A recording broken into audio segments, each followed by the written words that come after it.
जो पई आए प्रथम पाई गुरदासु साहिब बुढ़ा तुमरे पासु तिनको मान हरियो ने दीन सो पोथी सब हमने लीन। वाहेगुरु जी का खालसा वाहेगुरु जी की फतेह।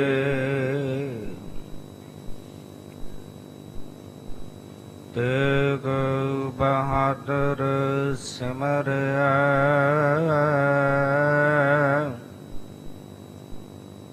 करनाऊ निध आवे ताए सब थाई होए सहाय। ऐसी दीन दयाल पातशाह धर्म रखियक परोपकार दी मूरत तेग दे धने धन धन श्री गुरु तेग बहादुर पातशाह जी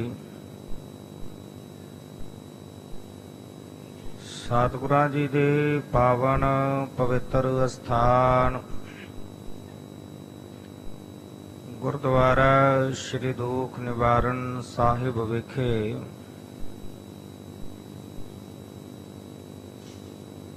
चौवर शतर तखत दे मालक आवाज ए शब्द वालिए कुल आलम हस्ती है मुकद्दस धन धन श्री गुरु ग्रंथ साहिब पातशाह जी की पावन पवित्र हजूरी अंदर पिछले पहर दे सजे हुए सुंदर सचखंड दीवाना दे विच हाजरियां भर रहे गुरु रूप गुरु खालसा साध संगत जीओ धनता दे जोग हो जो आप जी निता प्रत गुरचरणा दे विच जुड़ करके अमृतमय बाणी दे शब्द कीर्तन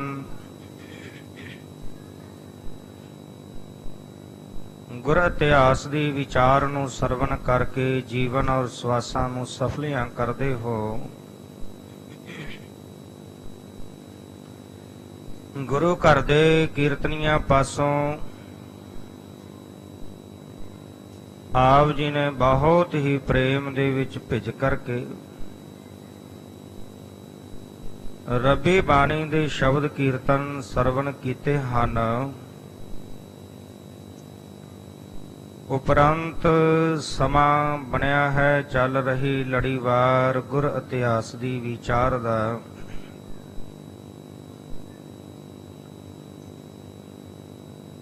अज वो पावन पवित्र दिहाड़ा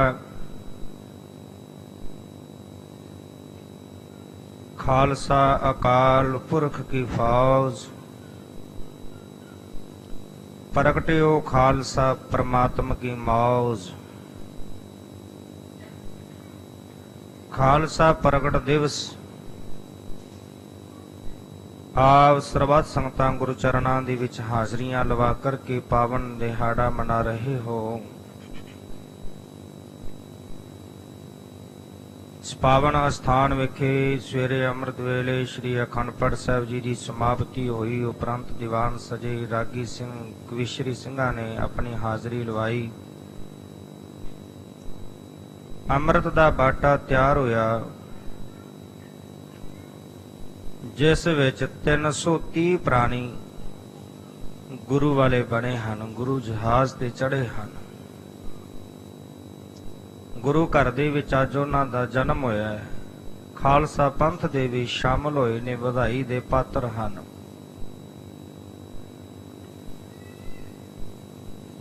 ਸਤਿਗੁਰੂ ਗੁਰੂ ਗੋਬਿੰਦ ਸਿੰਘ ਪਾਤਸ਼ਾਹ ਜੀ ਨੇ ਵੈਸਾਖ ਦਾ ਮਹੀਨਾ ਹੀ ਕਿਉਂ ਚੁਣਿਆ ਖਾਲਸਾ ਪੰਥ ਨੂੰ ਪ੍ਰਗਟ ਕਰਨ ਦੇ ਲਈ?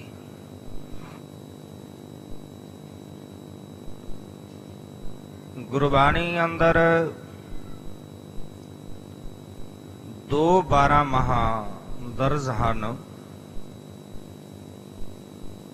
ਇੱਕ ਮਾਝ ਰਾਗ ਦੇ ਵਿੱਚ ਧੰਨ ਗੁਰੂ ਅਰਜਨ ਦੇਵ ਪਾਤਸ਼ਾਹ ਜੀ ਦੀ ਰਸਨਾ ਤੋਂ ਉਚਾਰਨ ਕੀਤੀ ਹੋਈ ਪਾਵਨ ਬਾਣੀ, ਦੂਸਰੇ ਤੁਖਾਰੀ ਰਾਗ ਦੇ ਵਿੱਚ ਸ੍ਰੀ ਗੁਰੂ ਨਾਨਕ ਦੇਵ ਪਾਤਸ਼ਾਹ ਜੀ ਦੀ ਰਸਨਾ ਤੋਂ ਉਚਾਰਨ ਕੀਤੀ ਹੋਈ ਬਾਣੀ ਹੈ, ਜਿਸ ਵਿੱਚ ਮਾਝ ਰਾਗ ਵਿੱਚ ਸਤਿਗੁਰੂ ਪਾਤਸ਼ਾਹ ਜੀ ਬਖਸ਼ਿਸ਼ ਕਰਦੇ ਨੇ, ਵੈਸਾਖ ਧੀਰਨ ਕਿਉਂ ਵਾਢੀਆਂ ਜਿਨ੍ਹਾਂ ਪ੍ਰੇਮ ਵਿਸ਼ੋ, ਹਰ ਸਾਜਨ ਪੁਰਖ ਸਾਰ ਕੈ ਲੱਗੀ ਮਾਇਆ ਧੋਹ। ਉਧਰ ਤੁਖਾਰੀ ਰਾਗ ਦੀ ਗੱਲ ਕਰਦੇ ਨੇ ਗੁਰੂ ਨਾਨਕ ਦੇਵ ਪਾਤਸ਼ਾਹ ਜੀ, ਬਖਸ਼ਿਸ਼ ਕਰਦੇ ਨੇ, ਵੈਸਾਖ ਭਲਾ ਸਾਖਾ ਵੇਸ ਕਰੇ। ਇਹਨਾਂ ਸ਼ਬਦਾਂ ਦੇ ਵਿੱਚ ਫਸਲ ਤੇ ਵਸਲ ਦੀ ਗੱਲ ਹੈ। ਫਸਲ ਤੇ ਵਸਲ ਦੋ ਸ਼ਬਦ ਅਰਬੀ ਦੇ ਹਨ, ਅਰਬੀ ਭਾਸ਼ਾ ਦੇ ਵਿੱਚੋਂ ਹਨ। ਫਸਲ ਦਾ ਭਾਵ ਹੈ ਵਿਛੜਨਾ, ਆਪਣੇ ਪਿਆਰੇ ਦੀ ਨਾਲੋਂ ਵਿਛੋੜਾ ਪੈ ਜਾਣਾ, ਤੇ ਵਸਲ ਦਾ ਭਾਵ ਹੈ ਆਪਣੇ ਪਿਆਰੇ ਦੇ ਨਾਲ ਜੁੜੇ ਰਹਿਣਾ।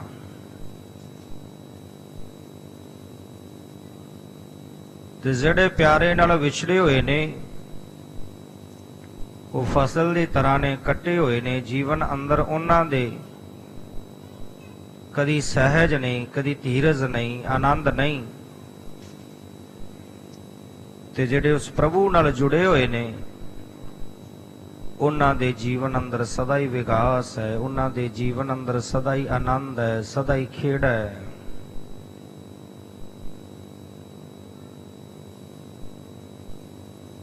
ਇਹ ਵੈਸਾਖ ਜਿਹੜੇ ਮਹੀਨਿਆਂ ਦੇ ਨਾਮ ਪਏ, ਕਿਵੇਂ ਪਏ?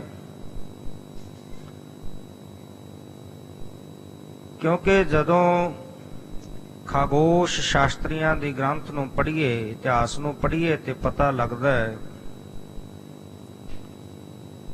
ਕਿ ਧਰਤੀ ਸੂਰਜ ਦੇ ਦੁਆਲੇ ਘੁੰਮਦੀ ਹੈ ਤੇ ਚੰਦਰਮਾ ਧਰਤੀ ਦੇ ਦੁਆਲੇ ਘੁੰਮਦਾ ਹੈ। ਤੇ ਚੰਦਰਮਾ ਨਛੱਤਰਾਂ ਦੇ ਵਿੱਚੋਂ ਹੋ ਕੇ ਗੁਜ਼ਰਦਾ ਹੈ। 27 ਨਛੱਤਰ ਨੇ, ਤੇ ਉਹਨਾਂ ਨਛੱਤਰਾਂ ਵਿੱਚੋਂ ਜਦੋਂ ਹੋ ਕੇ ਗੁਜ਼ਰਦਾ ਹੈ ਤੇ ਉਸ ਮਹੀਨੇ ਦੀ ਜਿਹੜੀ ਪੂਰਨਮਾਸ਼ੀ ਆਉਂਦੀ ਹੈ, ਉਸ ਨਛੱਤਰ ਦੇ ਮੁਤਾਬਕ ਉਹਦਾ ਨਾਮ ਪੈ ਜਾਂਦਾ ਹੈ। ਮਾਨੋ ਕਿ ਜਦੋਂ ਵੈਸਾਖਾ ਨਛੱਤਰ ਦੇ ਵਿੱਚੋਂ ਚੰਦਰਮਾ ਗੁਜ਼ਰਦਾ ਹੈ, ਲੰਘਦਾ ਹੈ, ਪੂਰਨਮਾਸ਼ੀ ਆਉਂਦੀ ਹੈ, ਤੇ ਉਸੇ ਤੋਂ ਨਛੱਤਰ ਤੋਂ ਇਹ ਮਹੀਨੇ ਦਾ ਨਾਮਕਰਨ ਹੋਇਆ ਵੈਸਾਖ।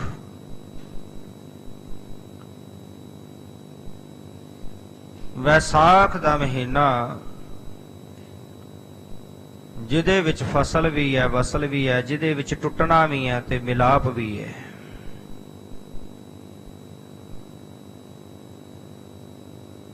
ਧੰਨ ਸਾਹਿਬ ਸ੍ਰੀ ਗੁਰੂ ਗੋਬਿੰਦ ਸਿੰਘ ਪਾਤਸ਼ਾਹ ਜੀ ਤੁਰੇ ਜਾ ਰਹੇ ਸਨ। ਦਰਿਆ ਦਾ ਕਿਨਾਰਾ ਹੈ, ਕੁਝ ਗੁਰਸਿੱਖ ਨਾਲ ਸਨ। ਸਤਿਗੁਰੂ ਪਾਤਸ਼ਾਹ ਜੀ ਨੇ ਤੁਰਦਿਆਂ ਹੋਇਆਂ ਇੱਕ ਪੱਥਰ ਲਿਆ, ਹੱਥ ਵਿੱਚ ਲੈ ਕੇ ਉਹਨੂੰ ਪਾਣੀ ਦੇ ਵਿੱਚ ਸਿੱਟਿਆ ਤੇ ਉਹ ਪੱਥਰ ਡੁੱਬ ਗਿਆ। ਗੁਰਸਿੱਖ ਨੂੰ ਪੁੱਛਦੇ ਨੇ ਕਿ ਇਹ ਪੱਥਰ ਪਾਣੀ ਵਿੱਚ ਕਿਉਂ ਡੁੱਬਿਆ?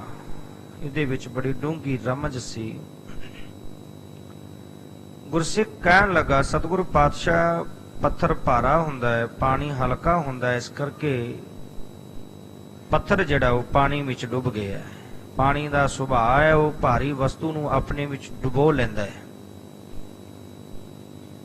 ਥੋੜੇ ਕਦਮ ਅੱਗੇ ਗਏ, ਫਿਰ ਉਸੇ ਤਰ੍ਹਾਂ ਇੱਕ ਪੱਥਰ ਲਿਆ, ਪਾਣੀ ਵਿੱਚ ਸੁੱਟਿਆ, ਫਿਰ ਦੂਸਰੇ ਗੁਰਸਿੱਖ ਨੂੰ ਪੁੱਛਿਆ, ਉਹਦਾ ਵੀ ਇਹੀ ਜਵਾਬ ਸੀ। ਫਿਰ ਕੁਝ ਕਦਮ ਅੱਗੇ ਗਏ,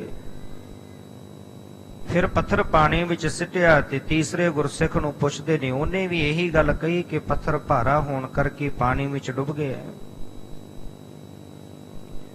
ਕੁਝ ਕਦਮ ਅੱਗੇ ਚੱਲ ਕੇ ਜਦੋਂ ਚੌਥੀ ਵਾਰੀ ਪੱਥਰ ਪਾਣੀ ਵਿੱਚ ਸੁੱਟਦੇ ਨੇ ਤੇ ਹੁਣ ਭਾਈ ਨੰਦ ਲਾਲ ਜੀ ਨੂੰ ਪੁੱਛਦੇ ਨੇ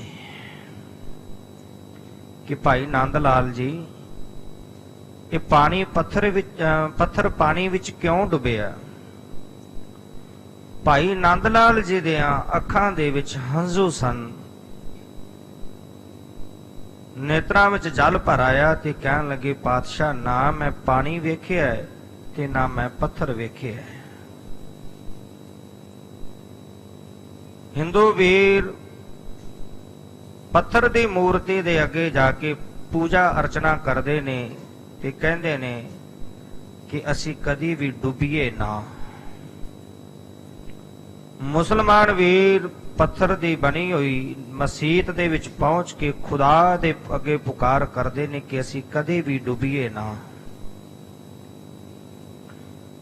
ਪਾਤਸ਼ਾਹ, ਮੈਂ ਪਾਣੀ ਨਹੀਂ ਵੇਖਿਆ, ਮੈਂ ਪੱਥਰ ਨਹੀਂ ਵੇਖਿਆ, ਮੈਂ ਇਹ ਵੇਖਿਆ, ਮੈਂ ਇਹ ਜਾਣਦਾ ਕਿ ਜਿਹੜਾ ਤੁਹਾਡੇ ਹੱਥ ਵਿੱਚੋਂ ਛੁੱਟ ਗਿਆ ਉਹ ਡੁੱਬ ਗਿਆ, ਜਿਹੜਾ ਤੁਹਾਡੇ ਹੱਥ ਵਿੱਚ ਰਹਿ ਗਿਆ ਉਹ ਸਹੀ ਸਲਾਮਤ ਬਚ ਗਿਆ। ਤੁਹਾਡੇ ਹੱਥ ਵਿੱਚੋਂ ਛੁੱਟਿਆ ਹੋਇਆ ਉਹ ਬਚ ਨਹੀਂ ਸਕਦਾ, ਉਹ ਡੁੱਬ ਜਾਂਦਾ ਹੈ, ਤੇ ਜਿਹੜਾ ਤੁਹਾਡੇ ਹੱਥ ਵਿੱਚ ਹੈ ਉਹ ਸਹੀ ਸਲਾਮਤ ਹੈ। ਸੋ ਸਤਿਗੁਰੂ ਪਾਤਸ਼ਾਹ ਜੀ, ਕਿਉਂਕਿ ਅੱਜ ਦਾ ਜਿਹੜਾ ਦਿਹਾੜਾ ਇਹ ਖਾਲਸਾ ਪ੍ਰਗਟ ਦਿਵਸ ਹੈ, ਖਾਲਸਾ ਸਾਜਨਾ ਦਿਵਸ ਆਪਾਂ ਉਸ ਨੂੰ ਕਹਾਂਗੇ। ਖਾਲਸਾ ਸਾਜਣ ਦਾ ਜਿਹੜਾ ਸੰਕਲਪ ਸੀ ਉਹ ਧੰਨ ਗੁਰੂ ਨਾਨਕ ਦੇਵ ਪਾਤਸ਼ਾਹ ਦਾ ਸੀ। ਕਿਉਂਕਿ ਜਦੋਂ ਵੀ ਕੋਈ ਚਿੱਤਰਕਾਰ, ਕੋਈ ਪੇਂਟਰ, ਕੋਈ ਮੁਸੱਵਰ ਕਿਸੇ ਤਸਵੀਰ ਨੂੰ ਬਣਾਉਣ ਦੇ ਬਾਰੇ ਸੋਚਦਾ ਹੈ ਤਾਂ ਪਹਿਲਾਂ ਆਪਣੇ ਮਨ ਅੰਦਰ ਚਿੱਤਰਦਾ ਹੈ ਕਿ ਮੈਂ ਕਿਸ ਤਰ੍ਹਾਂ ਦੀ ਤਸਵੀਰ ਬਣਾਉਣੀ ਹੈ, ਆਪਣੇ ਖਿਆਲ ਵਿੱਚ ਲਿਆਉਂਦਾ ਹੈ। ਖਿਆਲ ਵਿੱਚ ਲਿਆ ਕਰਕੇ ਫਿਰ ਉਸ ਤਸਵੀਰ ਨੂੰ ਬਣਾ ਕੇ ਦੁਨੀਆ ਦੇ ਵਿੱਚ ਪ੍ਰਗਟ ਕਰਦਾ ਹੈ, ਲੋਕਾਂ ਦੇ ਸਾਹਮਣੇ ਪ੍ਰਗਟ ਕਰਦਾ ਹੈ। ਹੁਣ ਧੰਨ ਗੁਰੂ ਨਾਨਕ ਦੇਵ ਪਾਤਸ਼ਾਹ ਜੀ ਨੇ ਖਾਲਸੇ ਦਾ ਖਾਕਾ ਤਿਆਰ ਕੀਤਾ ਕਿ ਕਿੱਦਾਂ ਦਾ ਖਾਲਸਾ ਸਜਾਉਣਾ ਹੈ, ਪ੍ਰਗਟ ਕਰਨਾ ਹੈ, ਤੇ ਉਸ ਨੂੰ 10ਵੇਂ ਜਾਮੇ ਦੇ ਵਿੱਚ ਪ੍ਰਗਟ ਕਰ ਦਿੱਤਾ। ਗੁਰੂ ਨਾਨਕ ਦੇਵ ਪਾਤਸ਼ਾਹ ਜੀ, ਕਿਉਂਕਿ ਸਰੀਰ ਕਦੀ ਪ੍ਰਗਟ ਨਹੀਂ ਹੁੰਦਾ, ਜੋਤ ਪ੍ਰਗਟ ਹੁੰਦੀ ਹੈ। ਜਦੋਂ ਧੰਨ ਸਾਹਿਬ ਸ੍ਰੀ ਗੁਰੂ ਨਾਨਕ ਦੇਵ ਪਾਤਸ਼ਾਹ ਜੀ ਸੰਸਾਰ ਵਿੱਚ ਆਉਂਦੇ ਨੇ ਤਾਂ ਭਾਈ ਗੁਰਦਾਸ ਜੀ ਲਿਖਦੇ ਨੇ, ਸਤਿਗੁਰ ਨਾਨਕ ਪ੍ਰਗਟਿਆ ਮਿਟੇ ਧੁੰਦ ਜਗ ਚਾਨਣ ਹੋਆ। ਹੁਣ ਸ਼ਬਦ ਪ੍ਰਗਟਿਆ ਵਰਤਿਆ ਤੇ ਇੱਥੇ ਜਿਹੜਾ ਜੋਤ ਪ੍ਰਗਟ ਹੋਈ ਆ, ਆਪ ਨਾਰਾਇਣ ਕਲਾ ਧਾਰ ਜਗ ਮੈਂ ਪਰਵਰਿਓ, ਨਿਰੰਕਾਰ ਆਕਾਰ ਜੋਤ ਜਗ ਮੰਡਲ ਕਰਿਓ। ਕਿ ਪ੍ਰਮਾਤਮਾ ਨੇ, ਉਸ ਨਿਰੰਕਾਰ ਨੇ ਆਪਣੀ ਜੋਤ ਨੂੰ ਸਾਕਾਰ ਰੂਪ ਵਿੱਚ ਸੰਸਾਰ ਵਿੱਚ ਭੇਜ ਦਿੱਤਾ ਹੈ, ਪ੍ਰਗਟ ਕਰ ਦਿੱਤਾ ਹੈ। ਤੇ ਉਹੀ ਜੋਤ ਫਿਰ ਭਾਈ ਲਹਿਣਾ ਜੀ ਦੇ ਵਿੱਚ ਟਿਕਾ ਕਰਕੇ ਅੰਗ ਨਾਲ ਲਾ ਕੇ ਅੰਗਦ ਦੇਵ ਬਣਾ ਦਿੱਤਾ। ਦੁਨੀਆ ਦੇ ਕਿਸੇ ਵੀ ਇਤਿਹਾਸ ਵਿੱਚ ਕਿਤੇ ਜ਼ਿਕਰ ਨਹੀਂ ਆਉਂਦਾ ਕਿ ਦੁਨੀਆ ਦੇ ਕਿਸੇ ਵੀ ਪੀਰ ਨੇ, ਕਿਸੇ ਵੀ ਰਹਿਬਰ ਨੇ, ਕਿਸੇ ਫਕੀਰ ਨੇ ਆਪਣੇ ਚੇਲੇ ਨੂੰ ਗੁਰੂ ਕਿਹਾ ਹੋਵੇ, ਉਹ ਆਪਣੇ ਬਰਾਬਰ ਦਾ ਰੁਤਬਾ ਦੇ ਕੇ ਉਹਨੂੰ ਗੁਰੂ ਸ਼ਬਦ ਕਹਿ ਕੇ ਵਰਤਿਆ ਹੋਵੇ। ਕਿਤੇ ਇਹ ਜ਼ਿਕਰ ਨਹੀਂ ਆਉਂਦਾ। ਕੇਵਲ ਸਿੱਖ ਇਤਿਹਾਸ ਨੂੰ ਜਦੋਂ ਪੜ੍ਹਦੇ ਆ ਤੇ ਗੁਰੂ ਨਾਨਕ ਦੇ ਘਰ ਦੇ ਵਿੱਚ ਸਤਿਗੁਰੂ ਗੁਰੂ ਨਾਨਕ ਦੇਵ ਪਾਤਸ਼ਾਹ ਜੀ ਨੇ ਜਿਹੜਾ ਵੀ ਸੇਵਕ ਬਣਿਆ ਉਹਨੂੰ ਆਪਣਾ ਰੂਪ ਦੇ ਦਿੱਤਾ। ਜਿਵੇਂ ਭਾਈ ਲਹਿਣਾ ਜੀ ਨੂੰ ਆਂਗਣ ਨਾਲ ਲਾ ਕੇ ਅੰਗਦ ਦੇਵ ਬਣਾ ਦਿੱਤਾ, ਜੋਤ ਉਹਨਾਂ ਦੇ ਹਿਰਦੇ ਵਿੱਚ ਪ੍ਰਗਟ ਕਰ ਦਿੱਤੀ। ਉਹ ਜੋਤ ਨਿਰੰਤਰ 9 ਜਾਮਿਆਂ ਵਿੱਚ ਵਿਚਰਦੀ ਹੋਈ ਜਦੋਂ 10ਵੇਂ ਜਾਮੇ ਵਿੱਚ ਪਹੁੰਚੀ ਹੈ ਤੇ ਸਤਿਗੁਰੂ ਗੁਰੂ ਗੋਬਿੰਦ ਸਿੰਘ ਪਾਤਸ਼ਾਹ ਜੀ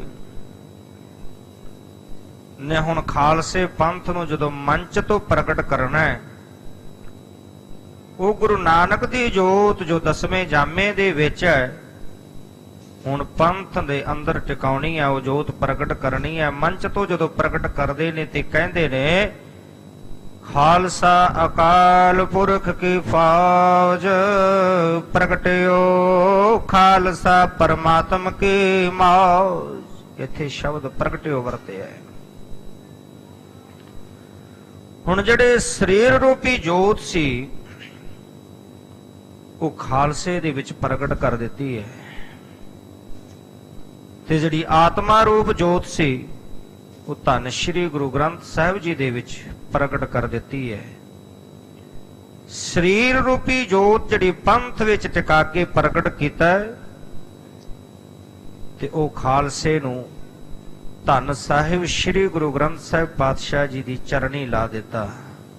ਤੇ ਆਪਾਂ ਹਰ ਰੋਜ਼ ਪੜ੍ਹਦੇ ਆਂ, ਆਗਿਆ ਭਈ ਅਕਾਲ ਕੀ ਤਬਾ ਚਲਾਇਓ, ਪੰਥ ਸਭ ਸਿੱਖਣ ਕੋ ਹੁਕਮ ਹੈ, ਗੁਰੂ ਮਾਨਿਓ ਗ੍ਰੰਥ, ਗੁਰੂ ਗ੍ਰੰਥ ਜੀ ਮਾਨਿਓ, ਪ੍ਰਗਟ ਗੁਰਾਂ ਕੀ ਦੇ। ਸ਼ਬਦ ਫਿਰ ਪ੍ਰਗਟ ਆਇਆ ਹੈ, ਕਿਉਂਕਿ ਜੋਤ ਪ੍ਰਗਟ ਹੈ। ਤੇ ਜਿਹੜੀ ਚੀਜ਼ ਜਾਂ ਜੋ ਵੀ ਜੇ ਕੋਈ ਸ਼ਬਦ ਤੋਂ ਬਣੀ ਹੈ, ਉਹਨੂੰ ਕਦੀ ਵੀ ਖਤਮ ਨਹੀਂ ਕੀਤਾ ਜਾ ਸਕਦਾ। ਖਾਲਸਾ ਸ਼ਬਦ ਤੋਂ ਪ੍ਰਗਟ ਹੋਇਆ ਹੈ, ਖਾਲਸੇ ਨੂੰ ਕਦੀ ਖਤਮ ਨਹੀਂ ਕੀਤਾ ਜਾ ਸਕਦਾ। ਤੇ ਪਾਤਸ਼ਾਹ ਜੀ ਨੇ ਖਾਲਸਾ ਸਾਜ ਕੇ ਕਹਿ ਦਿੱਤਾ, 5 ਪਿਆਰਿਆਂ ਨੂੰ ਦਾਤ ਦਿੱਤੀ ਹੈ। ਪਹਿਲਾਂ ਦਇਆ ਆਈ ਹੈ, ਫਿਰ ਧਰਮ ਆਇਆ ਹੈ, ਕਿਉਂਕਿ ਜਿੰਨੀ ਦਰ ਦਇਆ ਨਹੀਂ ਹੋਵੇਗੀ ਉਨੀ ਦਰ ਧਰਮ ਨਹੀਂ ਹੋ ਸਕਦਾ, ਧਰਮ ਨਹੀਂ ਕਮਾਇਆ ਜਾ ਸਕਦਾ। ਤੇ ਫਿਰ ਭਾਈ ਮੋਹਕਮ ਚੰਦ ਜੀ ਆਏ ਨੇ, ਸਾਰੇ ਪਖੰਡਾਂ ਤੋਂ ਦੂਰ ਹੋ ਕਰਕੇ, ਤੇ ਸਤਿਗੁਰੂ ਪਾਤਸ਼ਾਹ ਜੀ ਕਹਿੰਦੇ ਫਿਰ ਹਿੰਮਤ ਆਈ ਹੈ, ਫਿਰ ਸਾਹਿਬੀ ਆਈ ਹੈ। ਸੋ ਸਤਿਗੁਰੂ ਗੁਰੂ ਗੋਬਿੰਦ ਸਿੰਘ ਪਾਤਸ਼ਾਹ ਜੀ ਨੇ 5 ਪਿਆਰੇ ਸਾਜ ਕਰਕੇ ਅੰਮ੍ਰਿਤ ਦੀ ਦਾਤ ਦੇ ਕੇ ਕਿਹਾ ਸੀ ਕਿ ਆਪ ਜਿਵੇਂ ਭਾਈ ਦਇਆ ਰਾਮ ਤੋਂ ਦਇਆ ਸਿੰਘ ਬਣੇ ਹੋ, ਉਸੇ ਤਰ੍ਹਾਂ ਮੈਨੂੰ ਵੀ ਗੋਬਿੰਦ ਰਾਏ ਤੋਂ ਗੋਬਿੰਦ ਸਿੰਘ ਬਣਾ ਦੇਵੋ। ਗੁਰੂ ਤੇ ਚੇਲੇ ਵਾਲੀ ਜਿਹੜੀ ਰੀਤੀ ਸੀ ਉਹਨੂੰ ਖਤਮ ਕਰ ਦਿੱਤਾ। ਅੱਜ ਗੁਰੂ ਆਪ ਆਪਣਾ ਰੂਪ ਖਾਲਸੇ ਨੂੰ ਦੇ ਕੇ ਕਹਿ ਰਿਹਾ, ਖਾਲਸਾ ਮੇਰੋ ਰੂਪ ਹੈ ਖਾਸ, ਖਾਲਸੇ ਮੈਂ ਹਾਂ ਕਰੋ ਨਿਵਾਸ। ਖਾਲਸਾ ਮੇਰੋ ਸੱਜਣ ਸੂਰਾ, ਖਾਲਸਾ ਮੇਰੋ ਸਤਿਗੁਰ ਪੂਰਾ। ਤੇ ਆਪ ਉਹਨਾਂ ਤੋਂ ਅੰਮ੍ਰਿਤ ਦੀ ਦਾਤ ਲਈ ਹੈ, ਗੋਬਿੰਦ ਰਾਏ ਤੋਂ ਗੋਬਿੰਦ ਸਿੰਘ ਸਜੇ ਨੇ। ਖਾਲਸਾ ਸ਼ਬਦ ਹੈ ਪਿਓਰ, ਮਿਲਾਵਟ ਤੋਂ ਰਹਿਤ, ਸ਼ੁੱਧ। ਜਿਸ ਤਰ੍ਹਾਂ ਕੁਝ ਸਮਾਂ ਪਿੱਛੇ ਆਪਾਂ ਜਾਈਏ ਤੇ ਆਪਾਂ ਦੇਖਦੇ ਹਾਂ ਕਿ ਬਾਜ਼ਾਰ ਵਿੱਚੋਂ ਆਪਾਂ ਜਦੋਂ ਟੀਨ ਦੀ ਬਣੀ ਹੋਈ ਪੈਕਿੰਗ ਦੇ ਵਿੱਚ ਦੇਸੀ ਘਿਓ ਪੈਕਿੰਗ ਆਉਂਦੀ ਸੀ, ਉਹਦੇ ਉੱਤੇ ਲਿਖਿਆ ਹੁੰਦਾ ਸੀ ਵੇਰਕਾ ਖਾਲਸ ਦੇਸੀ ਘਿਓ, ਮਿਲਾਵਟ ਤੋਂ ਰਹਿਤ, ਪਿਓਰ, ਸ਼ੁੱਧ। ਅੱਜ ਸੰਸਾਰ ਵਿੱਚ ਡੁਪਲੀਕੇਸੀ ਬਹੁਤ ਹੋ ਗਈ। ਕੰਪਨੀ ਕੋਈ ਵੀ ਚੀਜ਼ ਤਿਆਰ ਕਰਦੀ ਹੈ, ਉਹਦੇ ਤੋਂ ਪਹਿਲਾਂ ਉਹਦੀ ਡੁਪਲੀਕੇਸੀ ਮਾਰਕੀਟ ਵਿੱਚ ਆ ਜਾਂਦੀ ਹੈ, ਔਰ ਉਹਦੀ ਉਨੀ ਚਕਾਚੌਂਧ ਹੈ, ਬੜੀ ਸੋਹਣੀ ਸੁੰਦਰ ਪੈਕਿੰਗ ਕਰਕੇ ਭੇਜਦੇ ਨੇ। ਮਨੁੱਖ ਦੀ ਚਕਾਚੌਂਧ ਪੈਕਿੰਗ ਨੂੰ ਵੇਖ ਕੇ ਫਸ ਜਾਂਦਾ ਹੈ ਤੇ ਡੁਪਲੀਕੇਸੀ ਖਰੀਦ ਬੈਠਦਾ ਹੈ। ਸੰਸਾਰ ਦੇ ਅੰਦਰ ਸਤਿਗੁਰੂ ਪਾਤਸ਼ਾਹ ਜੀ ਨੇ ਪੰਥ ਨੂੰ ਸਾਜਿਆ ਔਰ ਖਾਲਸ ਕਰਕੇ ਸਾਜਿਆ ਕਿ ਇਹ ਅੰਦਰੋਂ ਵੀ ਪਿਓਰ ਹੈ ਤੇ ਬਾਹਰੋਂ ਵੀ ਪਿਓਰ ਹੈ। ਖਾਲਸੇ ਦੇ ਵਿੱਚ ਨਾ ਅੰਦਰ ਮਿਲਾਵਟ ਹੈ ਨਾ ਬਾਹਰ ਮਿਲਾਵਟ ਹੈ। ਖਾਲਸੇ ਦੀ ਰਹਿਣੀ ਬਹਿਣੀ ਰਹਿਤ ਮਰਿਆਦਾ ਜਿਹੜੀ ਹੈ ਉਹ ਖਾਲਸੇ ਪੰਥ ਨੂੰ ਦ੍ਰਿੜ ਕਰਵਾਈ, ਨਿਯਮ ਅਸੂਲ ਬਣਾਏ ਗਏ। ਸੋ 1699 ਦੀ ਵਿਸਾਖੀ ਨੂੰ, ਕਿਉਂਕਿ ਆਪ ਇਤਿਹਾਸ ਦੇ ਪਾਠਕ ਹੋ, ਇਤਿਹਾਸ ਬਹੁਤ ਲੰਬੇਰਾ ਹੈ, ਜਿਸ ਤਰ੍ਹਾਂ ਚਿੱਠੀਆਂ ਭੇਜ ਕਰਕੇ ਬੁਲਾ ਕਰਕੇ ਸੰਗਤਾਂ ਨੂੰ ਪੰਜ ਸਿਰਾਂ ਦੀ ਮੰਗ ਕੀਤੀ ਔਰ ਖਾਲਸਾ ਪੰਥ ਸਾਜਿਆ। ਕਿਉਂਕਿ ਪਰਖ ਜਿਹੜੀ ਹੈ ਉਸ ਸਮੇਂ ਤੋਂ ਨਾਲ ਨਾਲ ਤੁਰੀ ਆ ਰਹੀ ਹੈ। ਗੁਰੂ ਨਾਨਕ ਦੇਵ ਪਾਤਸ਼ਾਹ ਜੀ ਦੇ ਸਮੇਂ ਵੀ ਪਰਖ ਹੁੰਦੀ ਰਹੀ ਹੈ ਤੇ ਉਸ ਪਰਖ ਦੇ ਵਿੱਚੋਂ ਭਾਈ ਲਹਿਣਾ ਜੀ ਖਰੇ ਉਤਰਦੇ ਨੇ ਤੇ ਗੁਰੂ ਅੰਗਦ ਬਣ ਜਾਂਦੇ ਨੇ। ਉਸੇ ਤਰ੍ਹਾਂ ਪਰਖ ਜਾਰੀ ਹੈ। ਅੱਜ ਜਦੋਂ ਗੁਰੂ ਗੋਬਿੰਦ ਸਿੰਘ ਪਾਤਸ਼ਾਹ ਦਸਮ ਪਿਤਾ ਦਾ ਸਮਾਂ ਆਇਆ, ਦਸਵੇਂ ਜਾਮੇ ਵਿੱਚ ਜੋਤ ਆਈ ਹੈ ਤੇ ਪਰਖ ਇੱਥੇ ਵੀ ਕੀਤੀ ਗਈ ਹੈ। ਇੱਥੇ ਪਰਖ ਤਲਵਾਰ ਦੇ ਨਾਲ ਹੋਈ ਹੈ ਤੇ ਜਿਹੜੇ ਪੂਰੇ ਖਰੇ ਉਤਰੇ ਨੇ ਇਸ ਪਰਖ ਦੇ ਵਿੱਚ ਤੇ ਉਹਨਾਂ ਨੂੰ ਆਪਣਾ ਰੂਪ ਦੇ ਦਿੱਤਾ ਹੈ। ਸੋ ਜੋ ਖਾਲਸਾ ਪ੍ਰਗਟ ਦਿਵਸ ਆਪ ਸਮੁੱਚੀਆਂ ਨਾਨਕ ਨਾਮ ਲੇਵਾ ਸੰਗਤਾਂ ਗੁਰਚਰਨਾਂ ਦੇ ਵਿੱਚ ਜੁੜ ਕਰਕੇ ਬੜੀ ਭਾਵਨਾ ਦੇ ਨਾਲ ਮਨਾ ਰਹੇ ਹੋ।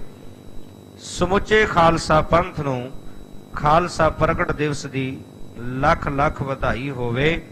ਸੋ ਬੇਨਤੀ ਵੀ ਹੈ ਨਾਲ ਕਿ ਜਿਸ ਤਰ੍ਹਾਂ ਗੁਰੂ ਗੋਬਿੰਦ ਸਿੰਘ ਪਾਤਸ਼ਾਹ ਜੀ ਨੇ ਆਪ ਅੰਮ੍ਰਿਤ ਦੀ ਦਾਤ ਲਈ ਹੈ, ਜੇ ਉਹਨਾਂ ਨੇ ਜ਼ਰੂਰੀ ਸਮਝਿਆ ਅੰਮ੍ਰਿਤ ਦੀ ਦਾਤ ਲੈਣੀ ਤੇ ਆਪਣਾ ਵੀ ਜੀਵਨ ਦਾ ਸਮਾਂ ਹੱਥੋਂ ਨਾ ਨਿਕਲ ਜਾਵੇ। ਜਦੋਂ ਪਤਾ ਹੈ ਕਿ ਜਿਸ ਨੂੰ ਪ੍ਰਾਪਤ ਕੀਤੇ ਬਿਨਾ ਜੀਵਨ ਸਫਲ ਨਹੀਂ ਹੋ ਸਕਦਾ ਤੇ ਫਿਰ ਸਮਾਂ ਕਿਉਂ ਗਵਾਉਣਾ ਹੈ? ਫਿਰ ਸਮਾਂ ਨਾ ਗਵਾਈਏ, ਬਾਣੀ ਤੇ ਬਾਣੇ ਦੇ ਧਾਰਨੀ ਹੋਈਏ, ਅੰਮ੍ਰਿਤ ਛਕ ਕੇ ਗੁਰੂ ਵਾਲੇ ਬਣ ਕੇ ਆਪਣਾ ਜਿਹੜਾ ਜੀਵਨ ਹੈ ਉਹ ਸਫਲ ਕਰੀਏ। ਬਹੁਤ ਬਹੁਤ ਸੰਗਤਾਂ ਨੂੰ ਵਧਾਈ। ਕੱਲ ਦੇ ਪ੍ਰਕਰਨ ਅੰਦਰ ਲੜੀਵਾਰ ਚੱਲ ਰਹੀ ਕਥਾ ਦੇ ਵਿੱਚੋਂ ਆਪ ਜੀ ਨੇ ਸਰਵਣ ਕੀਤਾ ਸੀ ਕਿ ਧੰਨ ਸਾਹਿਬ ਸ੍ਰੀ ਗੁਰੂ ਅਰਜਨ ਦੇਵ ਪਾਤਸ਼ਾਹ ਜੀ ਜਦੋਂ ਭਾਈ ਗੁਰਦਾਸ ਜੀ, ਬਾਬਾ ਬੁੱਢਾ ਜੀ ਆਦਿਕ ਬਾਬਾ ਮੋਹਨ ਜੀ ਕੋਲੋਂ ਜਾ ਕਰਕੇ ਵਾਪਸ ਆ ਗਏ, ਆਪ ਚੱਲ ਕੇ ਗਏ ਉਸ ਵਾਹਿਗੁਰੂ ਪਰਮੇਸ਼ਰ ਦੀ ਉਸਤਤ ਵਿੱਚ ਪਾਵਨ ਬਾਣੀ ਦਾ ਗਾਇਨ ਕੀਤਾ ਤੇ ਉਹ ਜਿਹੜੇ ਬੋਲ ਕੰਨਾਂ ਵਿੱਚ ਪਏ ਨੇ, ਪਹਿਲਾਂ ਤਾਂ ਕੁਝ ਕਠੋਰ ਬੋਲ ਬੋਲੇ ਧੰਨ ਗੁਰੂ ਅਰਜਨ ਦੇਵ ਪਾਤਸ਼ਾਹ ਜੀ ਨੂੰ ਬਾਬਾ ਮੋਹਨ ਜੀ ਨੇ। ਫਿਰ ਜਦੋਂ ਸਿਫਤ ਸਲਾਹ ਰੂਪੀ ਬੋਲ ਸੁਨੇ, ਬਚਨ ਸੁਨੇ ਤੇ ਮਨ ਜਿਹੜਾ ਸੀ ਉਹ ਮਨ ਅੰਦਰ ਨਿਮਰਤਾ ਆ ਗਈ ਹੈ ਤੇ ਗੁਰੂ ਅਰਜਨ ਦੇਵ ਪਾਤਸ਼ਾਹ ਜੀ ਨੂੰ ਗੁਰਬਾਣੀ ਦੀਆਂ ਪੋਥੀਆਂ ਜਿਹੜੀਆਂ ਨੇ ਉਹ ਸੌਂਪ ਦਿੱਤੀਆਂ ਨੇ ਤੇ ਇਹ ਵੀ ਕਹਿ ਦਿੱਤਾ ਕਿ ਮੇਰੇ ਕੋਲੋਂ ਕੁਝ ਕਠੋਰ ਬੋਲ ਬੋਲੇਗੇ, ਖਿਮਾ ਕਰਨੀ। ਹੁਣ ਮੈਨੂੰ ਆਪਣਾ ਸੇਵਕ ਬਣਾ ਲਓ। ਇਸ ਰੂਪ ਨਿਮਰਤਾ ਰੂਪ ਵਿੱਚ ਬੇਨਤੀਆਂ ਕਰਦੇ ਨੇ। ਗੁਰਬਾਣੀ ਦੀਆਂ ਪੋਥੀਆਂ ਧੰਨ ਗੁਰੂ ਅਰਜਨ ਦੇਵ ਪਾਤਸ਼ਾਹ ਜੀ ਨੇ ਬਾਬਾ ਮੋਹਨ ਜੀ ਦੇ ਪਾਸੋਂ ਪ੍ਰਾਪਤ ਕੀਤੀਆਂ ਨੇ। ਆਓ ਕਿਵੇਂ ਬਾਬਾ ਮੋਹਨ ਜੀ ਤੇ ਧੰਨ ਗੁਰੂ ਅਰਜਨ ਦੇਵ ਪਾਤਸ਼ਾਹ ਜੀ ਦੀ ਆਪਸੀ ਵਿਚਾਰ ਚੱਲ ਰਹੀ ਹੈ। ਬਾਬਾ ਮੋਹਰੀ ਜੀ ਆ ਰਹੇ ਨੇ ਇਸ ਪ੍ਰਕਰਨ ਨਾਲ ਜੁੜਨ ਵਾਸਤੇ।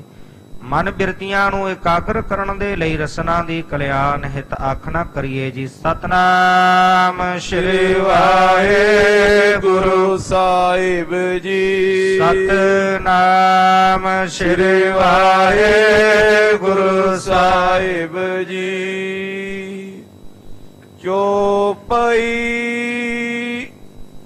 ਆਏ ਪ੍ਰਥਮ ਭਾਈ ਗੁਰਦਾਸੂ। ਧੰਨ ਗੁਰੂ ਅਰਜਨ ਦੇਵ ਪਾਤਸ਼ਾਹ ਜੀ ਕਹਿਣ ਲੱਗੇ ਬਾਬਾ ਮੋਹਨ ਜੀ ਨੂੰ ਕਿ ਬਾਬਾ ਮੋਹਨ ਜੀ ਸਭ ਤੋਂ ਪਹਿਲਾਂ ਭਾਈ ਗੁਰਦਾਸ ਜੀ ਆਪ ਜੀ ਦੇ ਕੋਲ ਚੱਲ ਕੇ ਆਏ ਸਨ। ਸਾਹਿਬ ਬੁੱਢਾ ਤੁਮਰੇ ਪਾਸੂ।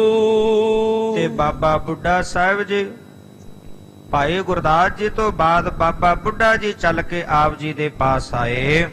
ਤਿਨ ਕੋ ਮਾਨ ਹਰਿਓ ਨੈ ਦੀਨ। ਤੇ ਜਦੋਂ ਭਾਈ ਗੁਰਦਾਸ ਜੀ ਬਾਬਾ ਬੁੱਢਾ ਜੀ ਸ੍ਰੀ ਅੰਮ੍ਰਿਤਸਰ ਸਾਹਿਬ ਤੋਂ ਗੋਇੰਦਵਾਲ ਸਾਹਿਬ ਆਏ, ਮਨ ਅੰਦਰ ਕੁਛ ਹੰਕਾਰ ਆ ਗਿਆ, ਮਾਨ ਆ ਗਿਆ ਕਿ ਅਸੀਂ ਹੁਣੇ ਜਾ ਕੇ ਬਾਬਾ ਮੋਹਨ ਜੀ ਤੋਂ ਪੋਥੀਆਂ ਲੈ ਆਉਣੀਆਂ ਨੇ ਤੇ ਤੁਸੀਂ ਉਹਨਾਂ ਦੇ ਮਨ ਦਾ ਜਿਹੜਾ ਹੰਕਾਰ ਸੀ, ਮਾਨ ਸੀ, ਉਹ ਦੂਰ ਕਰ ਦਿੱਤਾ ਤੇ ਉਹਨਾਂ ਨੂੰ ਗੁਰਬਾਣੀ ਦੀਆਂ ਪੋਥੀਆਂ ਨਹੀਂ ਦਿੱਤੀਆਂ। ਸੋ ਪੋਥੀ ਸਭ ਹਮਨੇ ਲੀਨ। ਫਿਰ ਉਹ ਜਿਹੜੀਆਂ ਗੁਰਬਾਣੀ ਦੀਆਂ ਪੋਥੀਆਂ ਸਨ ਉਹ ਅਸੀਂ ਆ ਕਰਕੇ ਆਪ ਜੀ ਦੇ ਪਾਸੋਂ ਪ੍ਰਾਪਤ ਕੀਤੀਆਂ ਹਨ। ਜਿਸ ਲਗ ਜਗਤ ਸਿਮਰ ਸਤਨਾਮੋ। ਤੇ ਹੁਣ ਇਹ ਜੋ ਗੁਰਬਾਣੀ ਦੀਆਂ ਪੋਥੀਆਂ ਆਪ ਜੀ ਦੇ ਪਾਸੋਂ ਪ੍ਰਾਪਤ ਹੋਈਆਂ ਨੇ, ਇਸ ਗੁਰਬਾਣੀ ਦੇ ਨਾਲ ਜੁੜ ਕਰਕੇ ਦੁਨੀਆ ਦੇ ਲੋਕ ਉਸ ਵਾਹਿਗੁਰੂ ਪਰਮੇਸ਼ਰ ਦਾ ਸਤਨਾਮ ਵਾਹਿਗੁਰੂ ਦਾ ਜਾਪ ਜਪਣਗੇ। ਹੋਏ ਉਧਾਰ ਪਾਏ ਸੁਖ ਧਾਮੂ। ਤੇ ਜਿਹੜੇ ਵੀ ਇਸ ਗੁਰਬਾਣੀ ਨਾਲ ਜੁੜਨਗੇ, ਵਾਹਿਗੁਰੂ ਪਰਮੇਸ਼ਰ ਦਾ ਸਿਮਰਨ ਕਰਨਗੇ, ਉਹਨਾਂ ਦਾ ਉਧਾਰ ਹੋ ਜਾਵੇਗਾ। ਸੁੱਖਾਂ ਦੇ ਘਰ ਆਤਮਿਕ ਆਨੰਦ ਦੀ ਪ੍ਰਾਪਤੀ ਉਹਨਾਂ ਨੂੰ ਹੋ ਜਾਵੇਗੀ। ਸ਼੍ਰੀ ਮੋਹਨ ਤੁਮ ਧਨ ਮਹਾਨਾ। ਤੇ ਕਹਿਣ ਲੱਗੇ ਧੰਨ ਗੁਰੂ ਅਰਜਨ ਦੇਵ ਪਾਤਸ਼ਾਹ ਜੀ, ਇਹ ਬਾਬਾ ਮੋਹਨ ਜੀ ਤੁਸੀਂ ਧੰਨ ਹੋ, ਧੰਨ ਹੋ ਤੁਸੀਂ ਬਾਬਾ ਮੋਹਨ ਜੀ। ਗੁਰਬਾਣੀ ਕੀ ਨਸਿਕ ਥਾਨਾ। ਆਪ ਜੀ ਬਹੁਤ ਮਹਾਨ ਹੋ, ਬੜਾ ਵੱਡਾ ਕਾਰਜ ਤੁਸੀਂ ਕੀਤਾ ਬਾਬਾ ਮੋਹਨ ਜੀ। ਗੁਰੂ ਸਾਹਿਬਾਨ ਦੀ ਬਾਣੀ ਨੂੰ ਇੱਕ ਜਗ੍ਹਾ ਤੇ ਤੁਸੀਂ ਇਕੱਤਰ ਕੀਤਾ ਹੈ। ਚਾਰ ਗੁਰੂ ਸਾਹਿਬਾਨ ਦੀ ਜਿਹੜੀ ਬਾਣੀ ਹੈ ਉਸ ਨੂੰ ਇੱਕ ਜਗ੍ਹਾ ਤੇ ਇਕੱਤਰ ਕੀਤਾ, ਇਸ ਕਰਕੇ ਆਪ ਜੀ ਨੇ ਬਹੁਤ ਵੱਡਾ ਇਹ ਮਹਾਨ ਕਾਰਜ ਕੀਤਾ ਹੈ। ਲੋਕ ਹਜ਼ਾਰਨ ਪਰ ਉਪਕਾਰੀ। ਇਹ ਤਾਂ ਲੱਖਾਂ ਹੀ ਹਜ਼ਾਰਾਂ ਹੀ ਲੋਕਾਂ ਦੇ ਉੱਤੇ ਤੁਹਾਡਾ ਵੱਡਾ ਪਰਉਪਕਾਰ ਹੋਵੇਗਾ। ਇਹ ਜੋ ਬਾਣੀ ਤੁਸੀਂ ਇੱਕ ਜਗ੍ਹਾ ਤੇ ਇਕੱਤਰ ਕੀਤੀ ਹੈ, ਸੰਭਾਲੀ ਹੈ ਬਾਣੀ, ਇਹ ਤਾਂ ਆਪ ਜੀ ਦਾ ਬਹੁਤ ਹਜ਼ਾਰਾਂ ਦੀ ਗਿਣਤੀ ਦੇ ਵਿੱਚ ਲੋਕਾਂ ਤੇ ਆਪ ਜੀ ਦਾ ਵੱਡਾ ਪਰਉਪਕਾਰ ਹੈ। ਪਠੈ ਸੁਨੇ ਉਤਰੇ ਭਵ ਪਾਰੀ। ਤੇ ਜਿਹੜਾ ਵੀ ਇਸ ਗੁਰਬਾਣੀ ਨੂੰ ਪ੍ਰੇਮ ਦੇ ਨਾਲ ਮਨ ਕਰਕੇ ਪੜ੍ਹੇਗਾ, ਸੁਨੇਗਾ, ਤੇ ਸੰਸਾਰ ਸਾਗਰ ਤੋਂ ਪਾਰ ਹੋ ਜਾਵੇਗਾ। ਜਿਹੜਾ ਵੀ ਪ੍ਰੀਤ ਕਰਕੇ, ਪ੍ਰੇਮ ਕਰਕੇ, ਮਨ ਕਰਕੇ ਇਸ ਬਾਣੀ ਨੂੰ ਪੜ੍ਹੇਗਾ, ਸੁਨੇਗਾ, ਉਹਨੂੰ ਜੀਵਨ ਅੰਦਰ ਧਾਰਨ ਕਰੇਗਾ, ਤੇ ਜੀਵਨ ਅੰਦਰ ਧਾਰਨ ਕਰਨ ਦੇ ਨਾਲ ਗੁਰਬਾਣੀ ਦੁਆਰਾ ਉਹ ਸੰਸਾਰ ਸਾਗਰ ਤੋਂ ਪਾਰ ਹੋ ਜਾਵੇਗਾ। ਮਹਾਪੁਰਖ ਕੋ ਜਗ ਮੈਂ ਹੋਵਨ। ਤੇ ਜਿਹੜੇ ਸੰਸਾਰ ਦੇ ਵਿੱਚ ਆਪ ਵਰਗੇ ਮਹਾਪੁਰਖ ਵਿਰਲੇ ਵਿਰਲੇ ਹਨ ਬਾਬਾ ਮੋਹਨ ਜੀ, ਜਿਹੜੇ ਪਰਉਪਕਾਰ ਦੀ ਬਿਰਤੀ ਰੱਖਣ ਵਾਲੇ ਨੇ, ਹੋਰਨਾਂ ਤੇ ਪਰਉਪਕਾਰ ਕਰਨ ਵਾਲੇ ਨੇ। ਵਿਖਾਵੇ ਦੇ ਤਾਂ ਬਹੁਤ ਸੰਤ ਤੁਰੇ ਫਿਰਦੇ ਨੇ ਸੰਸਾਰ ਤੇ, ਪਰ ਆਪ ਜੀ ਵਰਗੇ ਕੋਈ ਵਿਰਲੇ ਵਿਰਲੇ ਮਹਾਨ ਪਰਉਪਕਾਰੀ ਹਨ, ਮਹਾਪੁਰਸ਼ ਹਨ। ਪਰ ਉਪਕਾਰ ਹੇਤ ਦੁਖ ਖੋਵਨ। ਤੇ ਆਪ ਜੀ ਨੇ ਪਰ ਉਪਕਾਰ ਕਰਨ ਲਈ ਹਜ਼ਾਰਾਂ ਹੀ ਲੋਕਾਂ ਦਾ ਦੁੱਖ ਦੂਰ ਕਰਨ ਦੇ ਵਾਸਤੇ ਵੱਡਾ ਪਰ ਉਪਕਾਰ ਦਾ ਇਹ ਕਾਰਜ ਕੀਤਾ ਹੈ। ਸੁਨ ਮੋਹਨ ਹੋਏ ਸਰਲ ਉਚਾਰੀ। ਤੇ ਧੰਨ ਗੁਰੂ ਅਰਜਨ ਦੇਵ ਪਾਤਸ਼ਾਹ ਜੀ ਦੇ ਇਹ ਬਚਨ ਸੁਣ ਕੇ ਬਾਬਾ ਮੋਹਨ ਜੀ ਬੜੇ ਸਰਲ ਸੁਭਾਅ, ਬੜੀ ਨਿਮਰਤਾ ਅੰਦਰ ਧਾਰਨ ਕਰਦੇ ਹੋਏ ਬੋਲੇ, ਕਹਿਣ ਲੱਗੇ, ਅਬ ਮੈਂ ਆਇਸ ਚਾਹੋ ਤੁਮਾਰੀ। ਬਾਬਾ ਮੋਹਨ ਜੀ ਬੜੀ ਨਿਮਰਤਾ ਆਈ ਹੈ ਹਿਰਦੇ ਦੇ ਅੰਦਰ, ਬੜਾ ਪ੍ਰੇਮ ਦਾ ਉਛਾਲਾ ਵਧਿਆ ਹੈ। ਕਹਿਣ ਲੱਗੇ, ਧੰਨ ਗੁਰੂ ਅਰਜਨ ਦੇਵ ਪਾਤਸ਼ਾਹ ਜੀ, ਹੁਣ ਮੈਂ ਆਪ ਜੀ ਦੀ ਆਗਿਆ ਚਾਹੁੰਦਾ ਹਾਂ। ਹੋਏ ਦਾਸ ਅਬ ਸੰਗ ਚਲੇ ਹੋ। ਆਪ ਜੀ ਕਿਰਪਾ ਕਰੋ, ਮੈਨੂੰ ਇਹ ਆਗਿਆ ਦੇਵੋ, ਮੈਨੂੰ ਆਪਣਾ ਸੇਵਕ ਬਣਾ ਲਵੋ। ਆਪਣਾ ਸੇਵਕ ਬਣਾ ਕੇ ਤੇ ਮੇਰਾ ਮਨ ਕਰਦਾ ਮੈਂ ਆਪ ਜੀ ਦੇ ਨਾਲ ਹੀ ਚੱਲ ਜਾਵਾਂ, ਤੇ ਸੇਵਕ ਬਣਾ ਕਰਕੇ ਮੈਨੂੰ ਆਪਣੇ ਨਾਲ ਹੀ ਲੈ ਜਾਣਾ ਕਰੋ। ਅਪਰਨ ਸਮ ਤੈ ਸੇਵ ਕਮੈ ਹੋ। ਜਿਵੇਂ ਆਪ ਜੀ ਦੀ ਸ਼ਰਨ ਵਿੱਚ ਰਹਿ ਕੇ ਆਪ ਜੀ ਦੇ ਅਨੇਕਾਂ ਪਿਆਰ ਵਾਲੇ ਸੇਵਕ ਸੇਵਾ ਕਰਦੇ ਨੇ, ਉਸੇ ਤਰ੍ਹਾਂ ਮੈਂ ਵੀ ਆਪ ਜੀ ਦੀ ਸ਼ਰਨ ਵਿੱਚ ਰਹਿ ਕੇ ਹੋਰਨਾਂ ਸੇਵਕਾਂ ਦੇ ਵਾਂਗ ਸੇਵਾ ਕਰਾਂਗਾ। ਰਹੋ ਸਮੀਪ ਚਰਨ ਅਰਬਿੰਦਾ। ਤੇ ਮੈਂ ਸਦਾ ਹੀ ਆਪ ਜੀ ਦੇ ਕੋਲ ਰਹਾਂਗਾ। ਜੇ ਮੈਨੂੰ ਆਪਣਾ ਸੇਵਕ ਬਣਾ ਕਰਕੇ ਨਾਲ ਲੈ ਜਾਵੋਗੇ, ਮੈਂ ਸਦਾ ਹੀ ਆਪ ਜੀ ਦੇ ਕੋਲ ਰਹਿੰਦਿਆਂ ਹੋਇਆਂ ਸਦਾ ਹੀ ਆਪ ਜੀ ਦੇ ਚਰਨ ਪਰਸਦਾ ਰਹਾਂਗਾ। ਇਮ ਕੈ ਬਾਡਿਓ ਪ੍ਰੇਮ ਬਿਲੰਦਾ। ਇਸ ਤਰ੍ਹਾਂ ਬਚਨ ਕਰਦਿਆਂ ਬਾਬਾ ਮੋਹਨ ਜੀ ਦੇ ਹਿਰਦੇ ਦੇ ਅੰਦਰ ਬਹੁਤ ਪ੍ਰੇਮ ਵਧਿਆ ਹੈ। ਸਾਗਰ ਸਮ ਉਛਰਿਓ ਔਰ ਮਾਹੀ। ਤੇ ਜਿਵੇਂ ਸਾਗਰ ਦੇ ਵਿੱਚ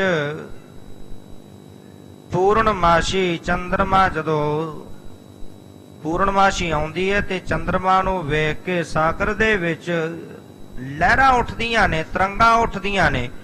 ਠੀਕ ਉਸੇ ਤਰ੍ਹਾਂ ਹੀ ਪੂਰਨ ਚੰਦ ਗੁਰੂ ਪਿਖ ਤਾਈ ਤੇ ਗੁਰੂ ਅਰਜਨ ਰੂਪ ਪੂਰਨਮਾਸ਼ੀ ਦੇ ਚੰਦਰਮਾ ਨੂੰ ਵੇਖ ਕੇ ਧੰਨ ਗੁਰੂ ਅਰਜਨ ਦੇਵ ਪਾਤਸ਼ਾਹ ਜੀ ਦੇ ਦੀਦਾਰ ਕਰਕੇ ਬਾਬਾ ਮੋਹਨ ਜੀ ਦੇ ਹਿਰਦੇ ਦੇ ਅੰਦਰ ਵੀ ਪ੍ਰੇਮ ਦਾ ਉਛਾਲਾ ਆਇਆ ਹੈ। ਗਦ ਗਦ ਗਿਰਾ ਨੇਤਰ ਜਲ ਛਾਵਾ ਤੇ ਹੁਣ ਐਸਾ ਪ੍ਰੇਮ ਦਾ ਉਛਾਲਾ ਆਇਆ, ਜਦੋਂ ਬੋਲਦੇ ਨੇ ਆਵਾਜ਼ ਥਤਲਾਉਣ ਲੱਗ ਪੈਂਦੀ ਹੈ ਤੇ ਨੇਤਰਾਂ ਦੇ ਵਿੱਚ ਜਲ ਭਰ ਆਇਆ ਹੈ। ਹੁਣ ਮੁਖ ਤੋਂ ਬੋਲਿਆ ਨਹੀਂ ਜਾਂਦਾ, ਐਸਾ ਪ੍ਰੇਮ ਹਿਰਦੇ ਦੇ ਅੰਦਰ ਵਧਿਆ ਹੈ। ਦੇਹ ਰੋਮ ਹਰ ਖਣ ਹੋਏ ਆਵਾ ਤੇ ਸਰੀਰ ਦੇ ਰੋਮ ਰੋਮ ਖਿੜ ਗਏ। ਸਤਿਗੁਰੂ ਪਾਤਸ਼ਾਹ ਜੀ ਦੇ ਦੀਦਾਰ ਕਰਦੇ ਆਂ, ਗੁਰੂ ਅਰਜਨ ਦੇਵ ਪਾਤਸ਼ਾਹ ਜੀ ਦੇ ਚਰਨ ਪਰਸਦਿਆਂ ਦੀਦਾਰ ਕਰਦੇ ਆਂ। ਬਾਬਾ ਮੋਹਨ ਜੀ ਦੇ ਸਰੀਰ ਦੇ ਜਿੰਨੇ ਰੋਮ ਸਨ ਉਹ ਰੋਮ ਰੋਮ ਖਿੜ ਗਏ ਹਨ। ਲਖਿਓ ਪ੍ਰੇਮ ਤੇ ਬੇਬਲ ਭਾਰੀ ਤੇ ਹੁਣ ਧੰਨ ਗੁਰੂ ਅਰਜਨ ਦੇਵ ਪਾਤਸ਼ਾਹ ਜੀ ਨੇ ਜਾਣਿਆ ਕਿ ਬਾਬਾ ਮੋਹਨ ਜੀ ਦੇ ਅੰਦਰ ਪ੍ਰੇਮ ਵਧਿਆ, ਪ੍ਰੇਮ ਦੇ ਕਰਕੇ ਭਾਰੀ ਬਿਹਬਲ ਹੋਏ ਹਨ। ਸ਼੍ਰੀ ਅਰਜਨ ਤਬ ਗਿਰਾ ਉਚਾਰੀ ਤੇ ਬਾਬਾ ਮੋਹਨ ਜੀ ਦਾ ਐਸਾ ਪ੍ਰੇਮ ਵੇਖ ਕੇ, ਕਿਉਂਕਿ ਪਾਤਸ਼ਾਹ ਜੀ ਕਹਿੰਦੇ ਨੇ ਜਿਨ ਪ੍ਰੇਮ ਕੀਓ ਤਿਨਹੀਂ ਪ੍ਰਭ ਪਾਇਓ। ਜਦੋਂ ਪ੍ਰੇਮ ਵੇਖਿਆ ਤੇ ਹਿਰਦੇ ਦਾ ਪ੍ਰੇਮ ਵੇਖ ਕੇ ਧੰਨ ਗੁਰੂ ਅਰਜਨ ਦੇਵ ਪਾਤਸ਼ਾਹ ਜੀ ਬੋਲੇ, ਕਹਿਣ ਲੱਗੇ ਮੋਹਨ ਮਾਤੁਲ ਜੀ ਤੁਮ ਸਿਆਣੇ ਕਹਿਣ ਲੱਗੇ ਬਾਬਾ ਮੋਹਨ ਜੀ ਤੁਸੀਂ ਰਿਸ਼ਤੇਦਾਰੀ ਵਿੱਚ ਸਾਡੇ ਮਾਮਾ ਜੀ ਲੱਗਦੇ ਹੋ ਤੇ ਆਪ ਜੀ ਬਹੁਤ ਸਿਆਣੇ ਹੋ। ਪੂਰਨ ਗੁਣਨ ਮਹਾਨ ਸੁਗਿਆਨੇ ਗੁਣਾਂ ਵਿੱਚ ਤੁਸੀਂ ਪੂਰਨ ਹੋ ਤੇ ਮਹਾਨ ਗਿਆਨ ਦੇ ਤੁਸੀਂ ਧਾਰਨੀ ਹੋ। बीच चुबारे धरो समाद ਤੇ ਜਿਸ ਤਰ੍ਹਾਂ ਆਪ ਜੀ ਪਹਿਲਾਂ ਚੁਬਾਰਾ ਸਾਹਿਬ ਵਾਲੇ ਅਸਥਾਨ ਤੇ ਸਮਾਧੀ ਵਿੱਚ ਸਥਿਤ ਹੁੰਦੇ ਹੋ, ਸਮਾਧੀ ਲਾ ਕਰਕੇ ਸੁਰਤ ਨੂੰ ਪਰਮੇਸ਼ਰ ਦੇ ਨਾਲ ਜੋੜਦੇ ਹੋ, ਪਹਿਲਾਂ ਦੀ ਤਰ੍ਹਾਂ ਆਪ ਉਸੇ ਤਰ੍ਹਾਂ ਚੁਬਾਰਾ ਸਾਹਿਬ ਦੇ ਵਿੱਚ ਸਮਾਧੀ ਦੇ ਵਿੱਚ ਸਥਿਤ ਹੋਣਾ ਕਰੋ। साधो दिन प्रत अगम आगाद ਦਿਨ ਪ੍ਰਤੀ ਦਿਨ ਉਹ ਅਗਮ ਆਗਾਦ ਵਾਹਿਗੁਰੂ ਪਰਮੇਸ਼ਰ ਜਿਹੜਾ ਇੰਦਰੀਆਂ ਦੀ ਪਹੁੰਚ ਤੋਂ ਪਰੇ ਹੈ, ਐਸੇ ਉਸ ਵਾਹਿਗੁਰੂ ਪਰਮੇਸ਼ਰ ਦੇ ਨਾਲ ਸਮਾਧੀ ਦੇ ਵਿੱਚ ਜੁੜ ਕਰਕੇ ਸਦਾ ਸੁਰਤ ਨੂੰ ਜੋੜਨਾ ਕਰੋ।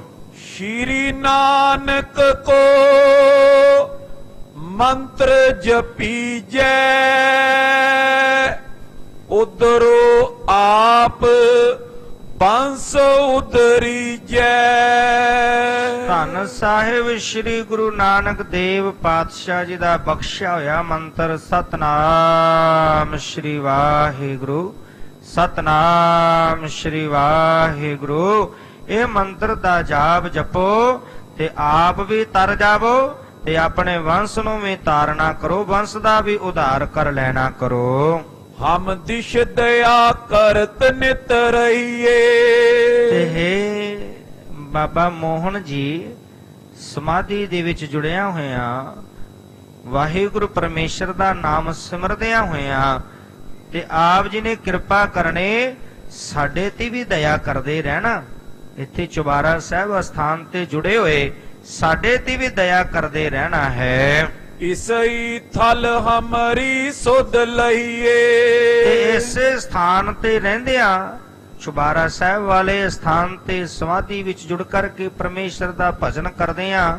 ਇਸ ਥਾਂ ਤੇ ਟਿਕੇ ਹੋਏ ਇੱਥੋਂ ਹੀ ਸਾਰੀ ਸਾਡੀ ਸੁੱਧ ਸਾਰ ਲੈਂਦੇ ਰਹਿਣਾ।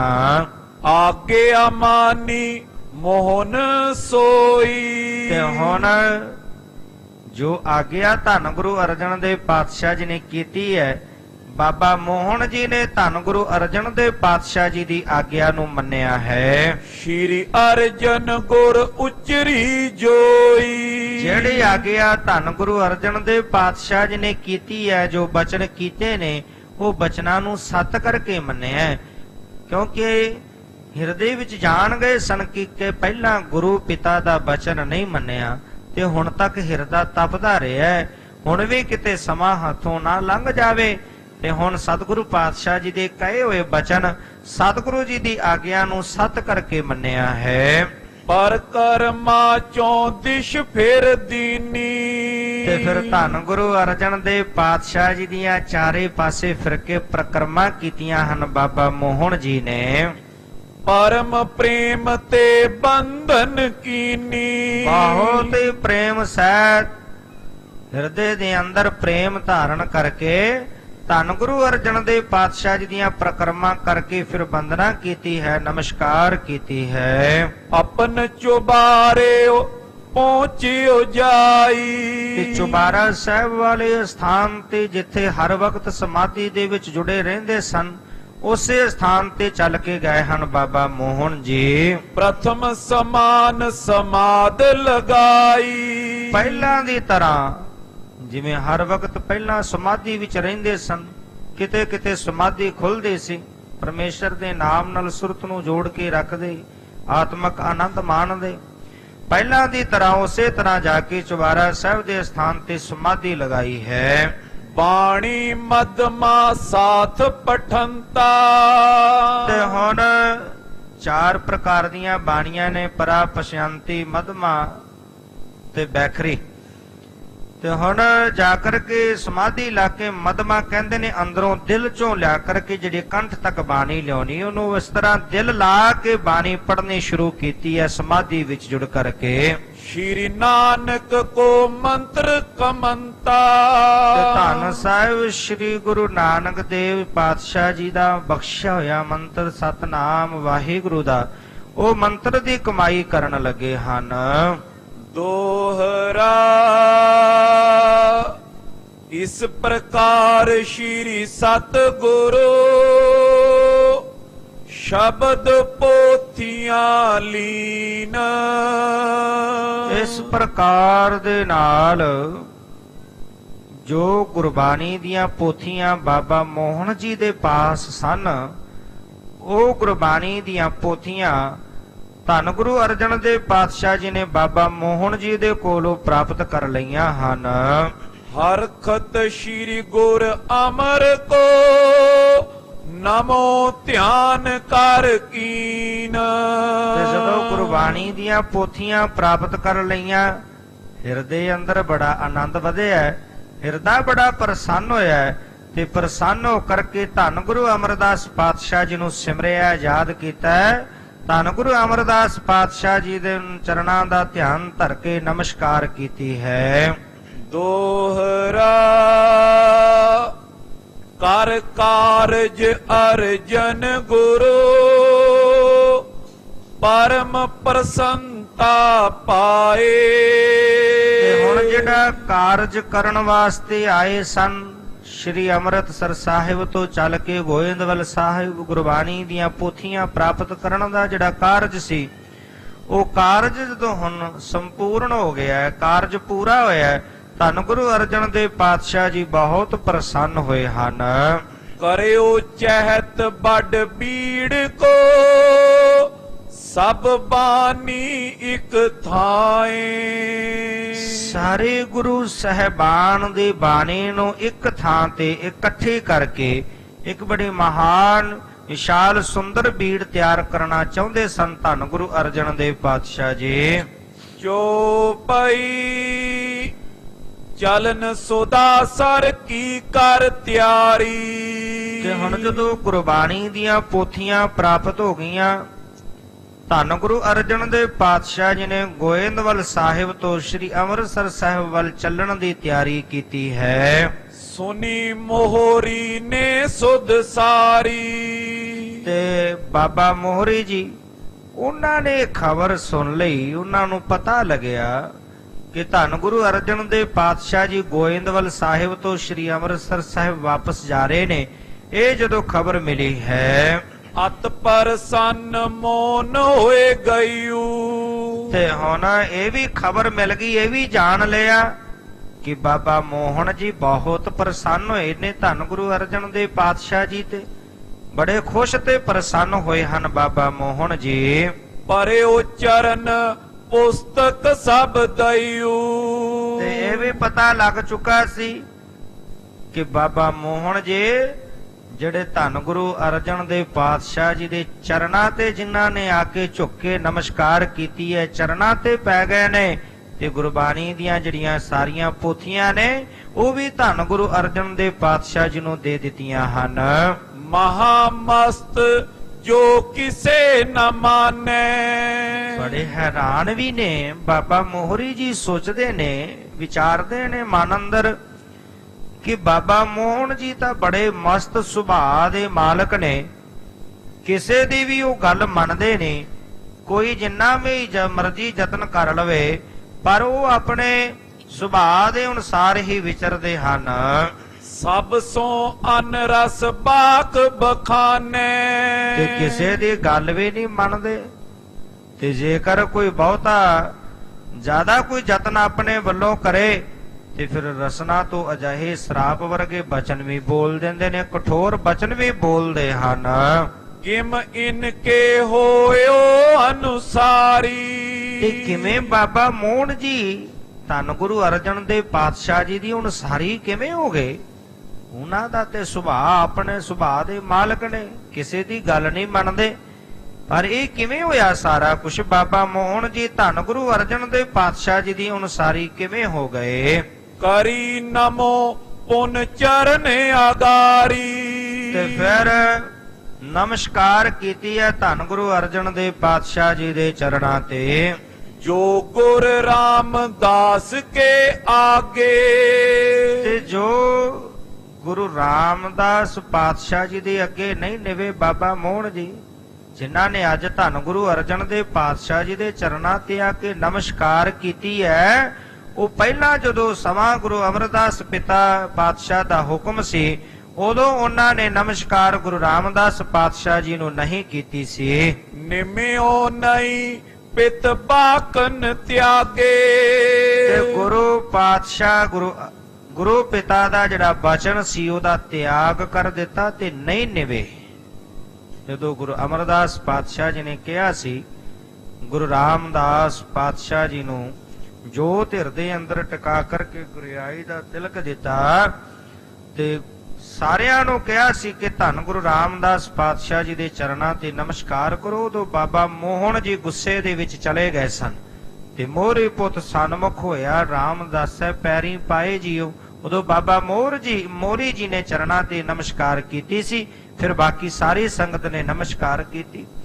ਕਹਿਣ ਲੱਗੇ ਕਿ ਉਦੋਂ ਗੁਰੂ ਪਿਤਾ ਜੀ ਦਾ ਇਹਨਾਂ ਨੇ ਹੁਕਮ ਨਹੀਂ ਮੰਨਿਆ, ਬਚਨ ਨੂੰ ਟਾਲ ਦਿੱਤਾ ਤੇ ਗੁਰੂ ਰਾਮਦਾਸ ਪਾਤਸ਼ਾਹ ਜੀ ਦੇ ਅੱਗੇ ਨਹੀਂ ਨਿਵੇ। ਜਾਂ ਤੇ ਗੁਰ ਅਰਜਨ ਵਡਿਆਈ। ਤੇ ਹੁਣ ਧੰਨ ਗੁਰੂ ਅਰਜਨ ਦੇਵ ਪਾਤਸ਼ਾਹ ਜੀ ਦੀ ਜੋ ਵਡਿਆਈ ਹੈ, ਆਦ ਨਿਮਰਤਾ ਕੁਛ ਲਖ ਪਾਈ। ਤੇ ਜੋ ਧੰਨ ਗੁਰੂ ਅਰਜਨ ਦੇਵ ਪਾਤਸ਼ਾਹ ਜੀ ਦੇ ਅੰਦਰ ਨਿਮਰਤਾ ਹੈ, ਨਿਮਰਤਾ ਦੇ ਧਾਰਨੀ ਨੇ, ਨਿਮਰਤਾ ਦੇ ਪੁੰਜ ਨੇ, ਇਹ ਜਿਹੜੇ ਗੁਣ ਹਨ ਇਹ ਬਾਬਾ ਮੋਹਨ ਜੀ ਨੇ ਜਾਣ ਲਏ ਹਨ। ਜੋ ਚਾਰੋਂ ਸਤਿਗੁਰ ਮੈਂ ਜੋਤ।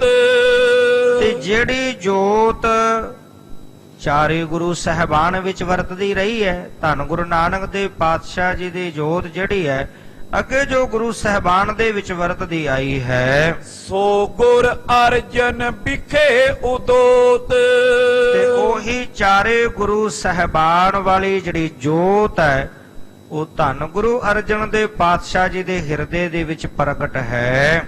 ਇਮ ਵਿਚਾਰ ਮੋਰੀ ਆਇਓ। ਤੇ ਇਸ ਪ੍ਰਕਾਰ ਦੇ ਨਾਲ ਵਿਚਾਰ ਕਰਕੇ ਬਾਬਾ ਮੋਹਰੀ ਜੀ ਚੱਲ ਕੇ ਆਏ ਹਨ। ਦੇਖ ਦੂਰ ਤੇ ਹਰ ਖਾਇਓ। ਤੇ ਹੁਣ ਦੂਰੋਂ ਹੀ ਦੇਖਿਆ ਹੈ ਧੰਨ ਗੁਰੂ ਅਰਜਨ ਦੇਵ ਪਾਤਸ਼ਾਹ ਜੀ ਨੂੰ, ਦੂਰੋਂ ਹੀ ਦੇਖਦਿਆਂ ਦੀਦਾਰ ਕਰਦਿਆਂ ਹਿਰਦੇ ਦੇ ਅੰਦਰ ਬੜੇ ਪ੍ਰਸੰਨ ਤੇ ਖੁਸ਼ ਹੋਏ ਹਨ। ਜਾਏ ਪ੍ਰਦਛਨਾ ਦੀਨਸ ਗੁਰ ਕੀ। ਤੇ ਹੁਣ ਕੋਲ ਪਹੁੰਚ ਕੇ ਧੰਨ ਗੁਰੂ ਅਰਜਨ ਦੇਵ ਪਾਤਸ਼ਾਹ ਜੀ ਦੇ ਜਾ ਕੇ ਬਾਬਾ ਮੋਹਰੀ ਜੀ ਨੇ ਪ੍ਰਕਰਮਾ ਕੀਤੀ ਹੈ, ਪ੍ਰਦਰਸ਼ਨਾ ਕੀਤੀ ਹੈ। ਆਪ ਸੰਗਤਾਂ ਆਉਂਦੇ ਹੋ ਧੰਨ ਗੁਰੂ ਗ੍ਰੰਥ ਸਾਹਿਬ ਪਾਤਸ਼ਾਹ ਜੀ ਦੇ ਅੱਗੇ ਸੀਸ ਝੁਕਾ ਕਰਕੇ ਸੰਗਤ ਪ੍ਰਕਰਮਾ ਕਰਦੀ ਹੈ, ਭਾਵ ਆਪਣੇ ਗੁਰੂ ਤੋਂ ਬਲਿਹਾਰ ਜਾਣਾ, ਵਾਰਨੇ ਜਾਣਾ, ਕੁਰਬਾਨ ਜਾਣਾ। ਸੋ ਬਾਬਾ ਮੋਹਰੀ ਜੀ ਚੱਲ ਕੇ ਆਏ, ਧੰਨ ਗੁਰੂ ਅਰਜਨ ਦੇਵ ਪਾਤਸ਼ਾਹ ਜੀ ਦੀਆਂ ਪ੍ਰਕਰਮਾਂ ਕੀਤੀਆਂ ਹਨ। ਬੰਦਤ ਪਇਓ ਪ੍ਰੀਤ ਕਰ ਉਰ ਕੀ। ਤੇ ਹੁਣ ਹਿਰਦੇ ਅੰਦਰ ਬੜੇ ਪ੍ਰੇਮ ਦੇ ਸਹਿਤ ਬੜਾ ਪ੍ਰੇਮ ਵਧਿਆ ਤੇ ਬੜੇ ਪ੍ਰੇਮ ਸਹਿਤ ਧੰਨ ਗੁਰੂ ਅਰਜਨ ਦੇਵ ਪਾਤਸ਼ਾਹ ਜੀ ਨੂੰ ਵੰਦਨਾ ਕੀਤੀ ਹੈ, ਨਮਸਕਾਰ ਕੀਤੀ ਹੈ। ਸ਼੍ਰੀ ਅਰਜਨ ਗੁਰ ਗਿਆਨ ਉਧਾਰੇ। ਧੰਨ ਸਾਹਿਬ ਸ੍ਰੀ ਗੁਰੂ ਅਰਜਨ ਦੇਵ ਪਾਤਸ਼ਾਹ ਜੀ ਗਿਆਨ ਦੇ ਘਰ ਹਨ, ਜਿਹੜੇ ਜਿਨ੍ਹਾਂ ਦੇ ਹਿਰਦਾ ਜਿਹੜਾ ਗਿਆਨ ਨਾਲ ਭਰਿਆ ਹੋਇਆ ਹੈ। ਗਿਆਨ ਦੇ ਘਰ ਧੰਨ ਗੁਰੂ ਅਰਜਨ ਦੇਵ ਪਾਤਸ਼ਾਹ ਜੀ। ਕਿਰਪਾ ਕਰੋ ਘਰ ਚਲੋ ਹਮਾਰੇ। ਬੇਨਤੀਆਂ ਕਰ ਰਹੇ ਨੇ ਬਾਬਾ ਮੋਹਰੀ ਜੀ ਆ ਕਰਕੇ, ਨਮਸਕਾਰ ਕਰਕੇ, ਵੰਦਨਾ ਕਰਕੇ, ਹੈ ਗਿਆਨ ਦੇ ਘਰ ਸਤਿਗੁਰੂ ਪਾਤਸ਼ਾਹ ਜੀ ਆਪ ਜੀ ਕਿਰਪਾ ਕਰੋ, ਮੇਰੀ ਬੇਨਤੀ ਨੂੰ ਪ੍ਰਵਾਨ ਕਰਕੇ ਮੇਰੇ ਘਰ ਚੱਲਣਾ ਕਰੋ, ਆਪਣੇ ਚਰਨ ਮੇਰੇ ਘਰ ਦੇ ਵਿੱਚ ਪਾਉਣਾ ਕਰੋ। ਜਥਾ ਬਿਦਰ ਕੇ ਗਏ ਨਿਕੇਤ। ਜਿਵੇਂ ਬਿਦਰ ਦੇ ਘਰ ਦੇ ਵਿੱਚ ਕ੍ਰਿਸ਼ਨ ਜੀ ਗਏ ਸਨ। ਕ੍ਰਿਸ਼ਨ ਜੀ ਜਦੋਂ ਬਿਦਰ ਦੇ ਘਰ ਦੇ ਵਿੱਚ ਗਏ ਹਨ, ਦਈ ਬੜਾਈ ਪ੍ਰੀਤ ਸਮੇਤ। ਤੇ ਬਿਦਰ ਦੇ ਨਾਲ ਪ੍ਰੇਮ ਕਰਦਿਆਂ, ਬਿਦਰ ਦੇ ਨਾਲ ਪ੍ਰੀਤ ਕਰਦਿਆਂ ਬਿਦਰ ਨੂੰ ਵਡਿਆਈ ਬਖਸ਼ਿਸ਼ ਕੀਤੀ ਸੀ। ਪ੍ਰੇਮ ਹਿਰਦੇ ਕੋ ਦੇਖਨ ਕਰੋ। ਤੇ ਉਸੇ ਤਰ੍ਹਾਂ ਜਿਵੇਂ ਬਿਦਰ ਦੇ ਹਿਰਦੇ ਦਾ ਪ੍ਰੇਮ ਵੇਖ ਕੇ ਕ੍ਰਿਸ਼ਨ ਜੀ ਬਿਦਰ ਦੇ ਘਰ ਗਏ, ਤੇ ਆਪ ਜੀ ਵੀ ਕਿਰਪਾ ਕਰੋ, ਮੇਰੇ ਵੀ ਹਿਰਦੇ ਦਾ ਪ੍ਰੇਮ ਜਿਹੜਾ ਉਸੇ ਤਰ੍ਹਾਂ ਉਹ ਵੇਖਣਾ ਕਰੋ। ਜਾਂ ਤੇ ਦੀਨ ਧਾਮ ਪਗ ਧਰੋ। ਤੇ ਇਸੇ ਤਰ੍ਹਾਂ ਮੇਰੇ ਹਿਰਦੇ ਦਾ ਪ੍ਰੇਮ ਵੇਖ ਕੇ ਧੰਨ ਗੁਰੂ ਅਰਜਨ ਦੇਵ ਪਾਤਸ਼ਾਹ ਜੀ ਆਪਣੇ ਮੁਬਾਰਕ ਚਰਨ ਸਾਡੇ ਗ੍ਰਹਿ ਦੇ ਵਿੱਚ, ਸਾਡੇ ਘਰ ਦੇ ਵਿੱਚ ਪਾਉਣਾ ਕਰੋ। ਇਸ ਪ੍ਰਕਾਰ ਕਰ ਬਹੁ ਵਡਿਆਈ। ਇਸ ਪ੍ਰਕਾਰ ਦੇ ਨਾਲ ਬਾਬਾ ਮੋਹਨ ਜੀ ਨੇ ਧੰਨ ਗੁਰੂ ਅਰਜਨ ਦੇਵ ਪਾਤਸ਼ਾਹ ਜੀ ਦੀ ਬਹੁਤ ਵਡਿਆਈ ਕੀਤੀ। ਪਰਿਓ ਅਗਾਰੀ ਪਦ ਲਪਟਾਈ। ਤੇ ਸਤਿਗੁਰੂ ਪਾਤਸ਼ਾਹ ਜੀ ਦੇ ਅੱਗੇ ਡੰਡੌਤ ਕਰਦਿਆਂ ਸਤਿਗੁਰੂ ਪਾਤਸ਼ਾਹ ਜੀ ਦੇ ਚਰਨਾਂ ਦੇ ਨਾਲ ਲਿਪਟ ਗਏ ਹਨ, ਚਰਨਾਂ ਦੇ ਨਾਲ ਜੁੜੇ ਹਨ। ਪਇਓ ਪ੍ਰੇਮ ਤੇ ਬਿਹਬਲ ਭਾਰੀ। ਤੇ ਹੁਣ ਪ੍ਰੇਮ ਇਤਨਾ ਵਧਿਆ ਕਿ ਪ੍ਰੇਮ ਦੇ ਨਾਲ ਬਾਬਾ ਮੋਹਰੀ ਜੀ ਬੇਬਲ ਹੋ ਗਏ ਨੇ। ਹੁਣ ਪ੍ਰੇਮ ਦੇ ਵਿੱਚ ਹਿਰਦੇ ਅੰਦਰ ਬਹੁਤ ਤੜਪਣਾ ਵਧੀ ਹੈ, ਪ੍ਰੇਮ ਦਾ ਉਛਾਲਾ ਆਇਆ ਹੈ। ਸ਼੍ਰੀ ਅਰਜਨ ਅਸ ਦਸ਼ਾ ਨਿਹਾਰੀ। ਤੇ ਧੰਨ ਸਾਹਿਬ ਸ੍ਰੀ ਗੁਰੂ ਅਰਜਨ ਦੇਵ ਪਾਤਸ਼ਾਹ ਜੀ ਨੇ ਜਦੋਂ ਇਹ ਦਸ਼ਾ ਵੇਖੀ, ਹਿਰਦੇ ਅੰਦਰ ਵਧਿਆ ਹੋਇਆ ਪ੍ਰੇਮ ਜਦੋਂ ਵੇਖਿਆ ਬਾਬਾ ਮੋਹਰੀ ਜੀ ਦਾ, ਕੀਨ ਉਠਾਵਨ ਬਾਕ ਬਖਾਨਾ।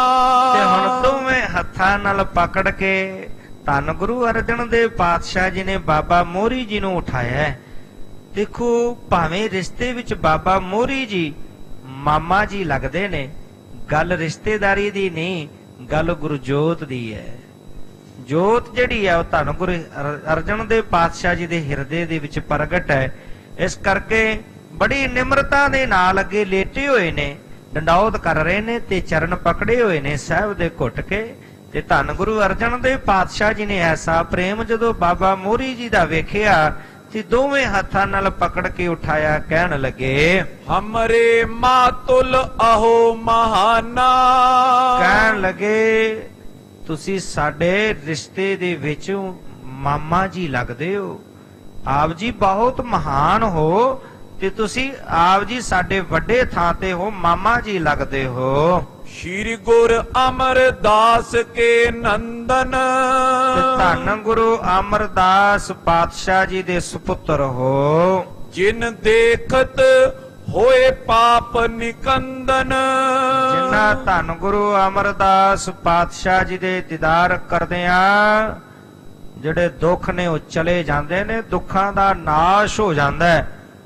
ਐਸੇ ਧੰਨ ਗੁਰੂ ਅਮਰਦਾਸ ਪਾਤਸ਼ਾਹ ਜੀ ਦੇ ਸੁਪੁੱਤਰ ਹੋ ਆਪ ਜੀ। ਹਮਰੀ ਕੁਲ ਸਭ ਤਿਨ ਕੇ ਦਾਸ। ਤੇ ਸਾਡੇ ਜਿਹੜੇ ਕੁਲ ਹੈ, ਸਾਡੇ ਸਾਰੇ ਕੁਲ ਧੰਨ ਗੁਰੂ ਅਮਰਦਾਸ ਪਾਤਸ਼ਾਹ ਜੀ ਦੀ ਦਾਸ ਸੇਵਕ ਬਣ ਕੇ ਵਿਚਰਦੀ ਹੈ।